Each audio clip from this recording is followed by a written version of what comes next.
Before we get started, have a little dance break because we love Mortal Instruments. For foundation today, I'm using the Maybelline Dream Velvet Foundation in shade 40. But before we put that on, we need to prime our skin. I've got this little bitty sample of Lancome's La Bosse and rub it in nice and deep like. And then after I have that on, I'm going to go in with that number 40 Dream Velvet Foundation. And that shade was a little bit lighter than my spray tan, which is what I felt like I wanted because, you know, Clary has fair skin, she's got red hair, and I'm blending that down onto my neck to kind of merge the two different colors. For under eye, I'm using the L'Oreal CC under eye, and because my foundation is a little paler, this isn't really going to do much of a highlighting effect. It's just really to conceal. And I'm putting that all over the under eye area and then buffing it in using a damp beauty blender. And then for brows, I'm mixing two colors together. They are both Stilazzi shadows. It is the MB20 and the MS41. And I'm going to wet those on a small angled liner brush using my MAC Fix Plus. And I'm using that to fill in my brows. And I'm actually just keeping it more of a natural shape. In the books, Clary is always described as like she never really cares about her appearance. So I didn't want to do a too structured brow.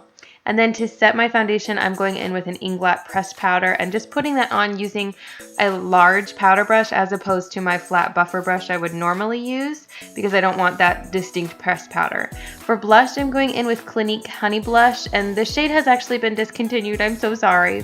And again, I'm picking that up on a much larger blush brush, and I'm really building that color up because I feel like it replicates how your skin would flush naturally. I'm just using a little bit of shadow in the crease, and this is the MS39 by Stilazzi, and just buffing that into the crease using a fluffy brush to give a little bit of shape and dimension. And then I'm going to do a little bit of liquid liner on the top, only I'm not extending it at all. I'm just doing a kind of small line. That way when we put our lashes on, it'll look a little thicker. Then go ahead and coat your top lashes in mascara, and I'm using the Lancome Grandiose Mascara, which is pretty unique. It's got that crazy brush shape. And then I'm going to pop on some false lashes, and these are tiny little baby lashes. I have no idea how I even had some this small. And then just recoating my lashes in mascara to kind of merge them together and doing the bottom lashes as well. And then for lip gloss, I'm using, this is a Pure Minerals lip gloss. This is in shade Exposed because after I do my foundation, my lips get a little pale. And I know Clary does say in the books that she frequently wears lip gloss. And then I thought that was a little bit too polished, so I took a lighter one. This is by Bare Minerals, and this is in Rule Breaker. And I just kind of put that on over the center. For the freckles, the fun part of this look, I'm using the Mayron Basic Pro Paint and they're a water-based paint, and I'm getting a little jar of water, and then I have this kind of stipple makeup brush. I'm putting extra water in the product and then just touching the tip of that little makeup sponge onto it and pressing it onto the skin.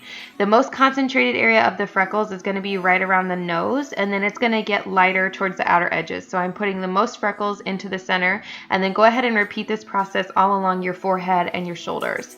For the runes on my chest, I went ahead and Googled some runes, and that's the picture that I found that I thought was nice. Then I'm going to go in with that same palette that has seen better days, and I'm using the water activated black on this small liner brush, and I'm just kind of drawing the runes how I see fit. I did have to practice these on a piece of paper before I did it on my body, and to be fair, these still could have been better. I did strength, and I also did knowledge. You can do as many as you want or as few as you want. Sometimes they say Shadowhunters are covered in runes, sometimes they're not. So just kind of tweak it to however you like. For the wig, I'm starting off and getting my hair slicked on back into a low ponytail.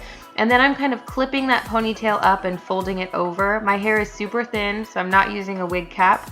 And I'm spraying down any stray baby hairs and then popping on that red wig. I got this on eBay. This is actually a Merida wig from Brave, and it was pretty cheap, and so I kind of struggled to make it look not cheap.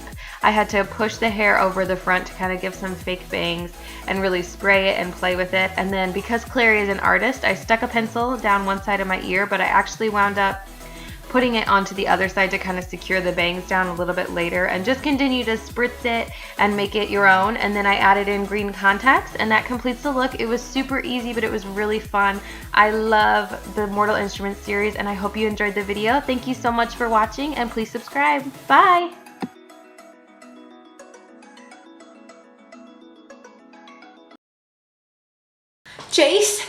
Jace, save me. Oh, thank you, Jace. Oh, thank you. Oh.